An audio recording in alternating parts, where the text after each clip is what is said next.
लोकशाही मरतीये त्याला पाणी द्या अशी उद्धव ठाकरे यांनी सरन्यायाधीशांना विनंती केली आहे। 3 ते 4 वर्षांपासून अनेक प्रकरणं सुरू आहेत असंही उद्धव ठाकरे म्हणाले। खंडपीठ कुठलंही असो सरन्यायाधीशांनी लक्ष घालावं असं देखील उद्धव ठाकरे यांनी म्हटलंय। सरन्यायाधीश आहेत गवई साहेब, त्यांना खरंच धन्यवाद द्यायचे की देशभरातून भटक्या कुत्र्यांच्या त्या निर्णयाच्या विरोधात एक असं संतापाची लाट निर्माण झाले।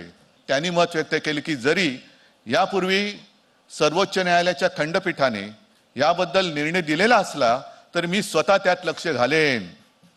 याला म्हणतात कर्तव्यदक्ष सरन्यायाधीश। त्याच सरन्यायाधीशाने मी हात जोडून विनंती करतोय की आपल्या सर्वोच्च न्यायालयाच्या उंबरठ्यावरती देशातली लोकशाही तडफडते, त्या लोकशाहीच्या तोंडात जर का वेळेवर न्यायाचं पाणी नाही दिलं तर देशातली लोकशाही मरेल। त्याच्यामुळे खंडपीठ कुठलेही असलं तरी आपण त्यात देखील लक्ष घाला ही मी हात जोडून विनंती करतो आहे।